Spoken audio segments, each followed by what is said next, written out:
Okay, hi everyone, welcome back to this evening's live stream for our Windows Server 2003. So I'll just share my screen.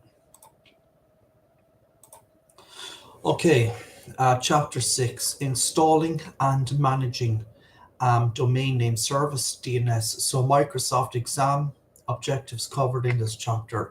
Install and configure the DNS service, configure DNS server options, configure DNS zone options, configure DNS zone forwarding, manage DNS zone settings, manage DNS record settings, manage DNS server options, monitor DNS.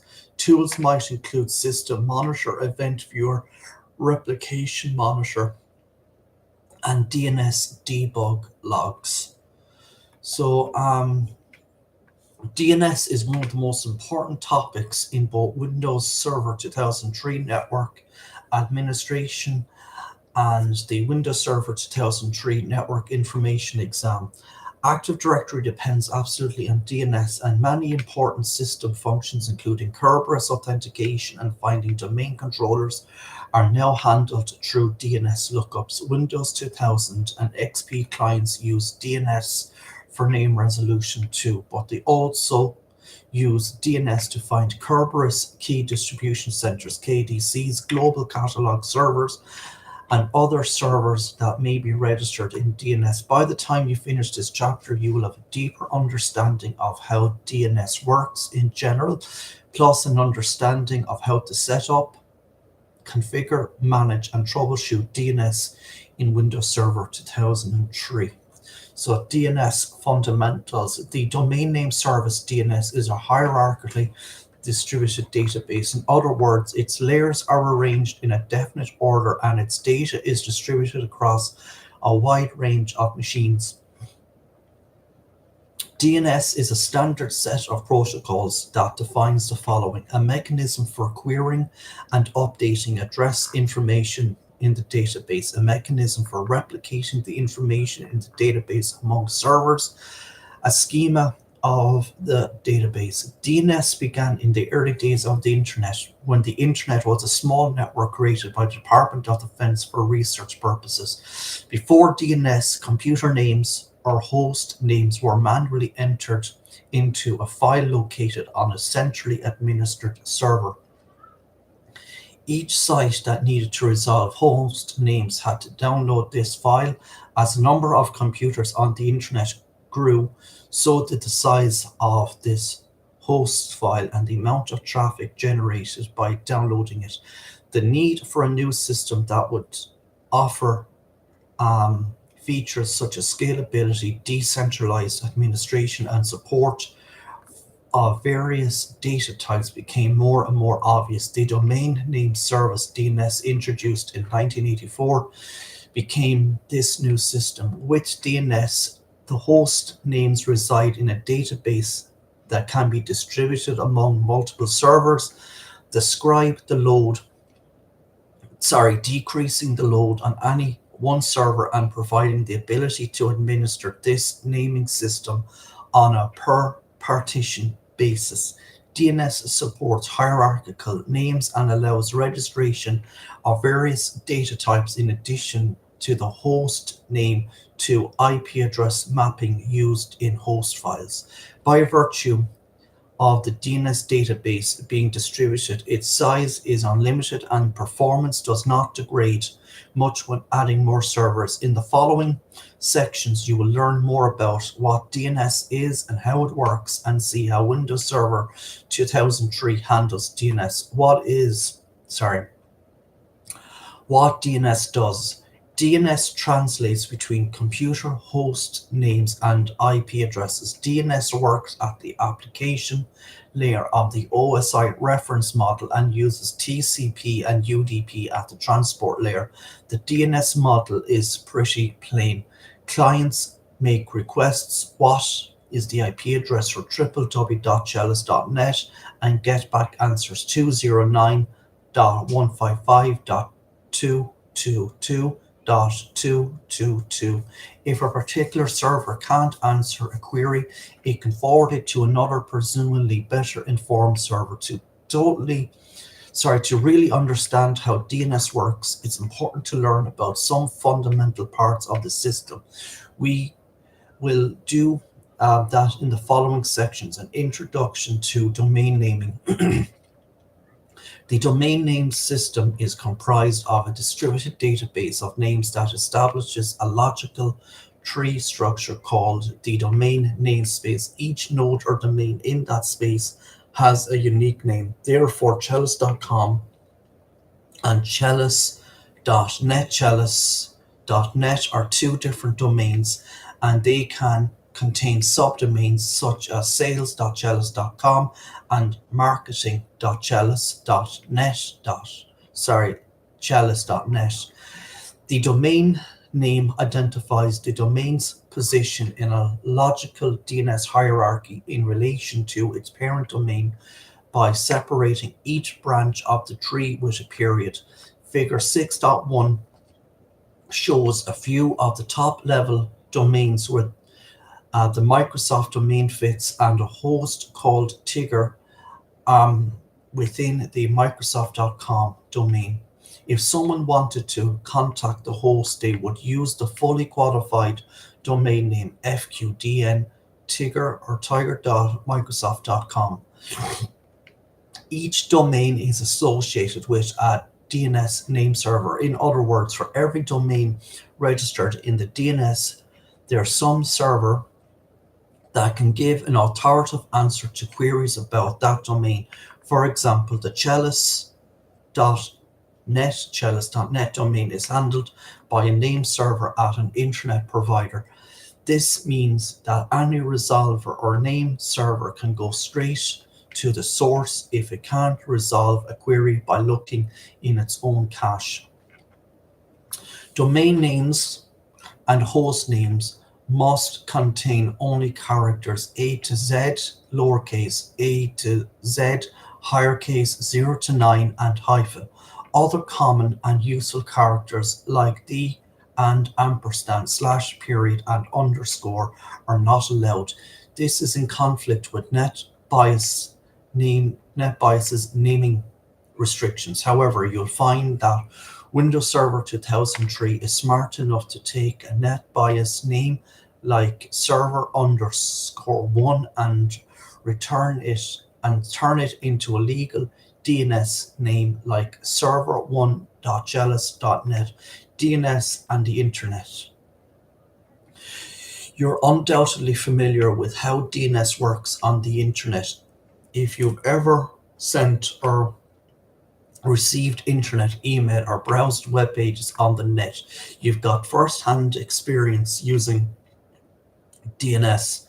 Internet DNS depends on a set of top-level domains that serve as the root of the DNS hierarchy. These top-level domains and their authoritative name servers are managed by the Internet Network Information Center, www.internic.com. The top-level domains are organized in two ways: by organization and by country, I should say. Table 6.1 shows some of the most common top-level domains. So you can see here and here. Beneath each top-level domain, there can be additional subdomains. For example, commercial organizations in Japan will have .co.jp on the other end of their domains. The local Athens, Alabama Police Department has a server in the CI Athens.al.us domain, CI for city, Athens because the city name is Athens, AL for Alabama, and US for the top level domain. Servers, clients, and resolvers. There are a few terms and concepts you will need to know before managing a DNS server. Understanding these terms will make it easier to understand how the Windows Server 2003 DNS server works. DNS servers. Any computer providing domain name services is a DNS server. That being said, not all DNS servers are alike. Earlier implementations of DNS For example, early versions of the popular Berkeley Internet name domain or BIND were originally developed for Unix, and they handled a fairly small and simple set of RFC requirements. There is also the concept of primary and secondary DNS servers to consider. A primary DNS server is the owner of the zones defined in its database. The primary DNS server has the authority to make changes to the zones it owns. Secondary DNS servers receive a read-only copy of zones through zone transfers, discussed later in the section Zone Transfers. The secondary DNS server can resolve queries from this read-only copy but cannot make changes or updates. A single DNS server may contain multiple primary and secondary zones. More on zones in a minute. Any DNS server implementation supporting service, location, resource records, and dynamic updates is sufficient to provide a name service for Windows 2000 and newer computers. However, because Windows Server 2003 DNS is designed to fully take advantage of the Windows Active Directory service, it is recommended DNS server for any networked organization with a significant investment in Windows or extranet partners with Windows-based systems. Client. A DNS client is any machine issuing queries to a DNS server. The client host name may or may not be registered in a name server DNS database. Clients issue DNS requests through a process called resolvers. Resolvers handle the process of mapping a symbolic name to an actual network address. The resolver, which may reside on another machine, issues queries to name servers. When a resolver receives information from name servers, it caches that information locally in case the same information is requested again. When a name server is unable to resolve a request, it may reply to the resolver with the name of another name server. The resolver must then address a message to this new name server in the hope that the symbolic name will be resolved. Queries. There are two types of queries that can be made to a DNS server: recursive and iterative. We discuss the difference shortly. Root servers. When a DNS server processes a recursive query and that query cannot be resolved from local zone files, the query must be escalated to a root DNS server. The root server is responsible for returning an authoritative answer for a particular domain or a referral to a server that can provide an authoritative answer. Because each DNS server is supposed to have a full set of routines which point to root servers for various top-level domains, your DNS server can refer queries recursively to other servers with the assistance of the root servers. You can also configure a DNS server to contain its own root zone. You might want to do so if you don't want your servers to be able to answer queries for names outside your network. DNS zones. DNS works together to resolve hierarchical names. If they already have information about a name, they simply fulfill the query for the client. Otherwise, they query other DNS servers for the appropriate information. The system works well because it distributes the authority of separate parts of the DNS structure to specific servers. A DNS zone is a portion of the DNS namespace over which a specific DNS server has authority. In order to ensure that naming remains accurate in a distributed network environment, one DNS server must be designated as the master database for a specific set of addresses. It is on this server that updates to hostname to IP address mappings can be updated. Whenever a DNS server is unable to resolve a specific DNS name, it simply queries other servers that can provide the information. Zones are necessary because many different DNS servers could otherwise be caching the same information. If changes are made, this information could become outdated. Therefore, one central DNS server must assume the role of the ultimate authority for a specific subset of domain names. So I'm going to leave it here this evening for this live stream. Have a nice weekend and thank you.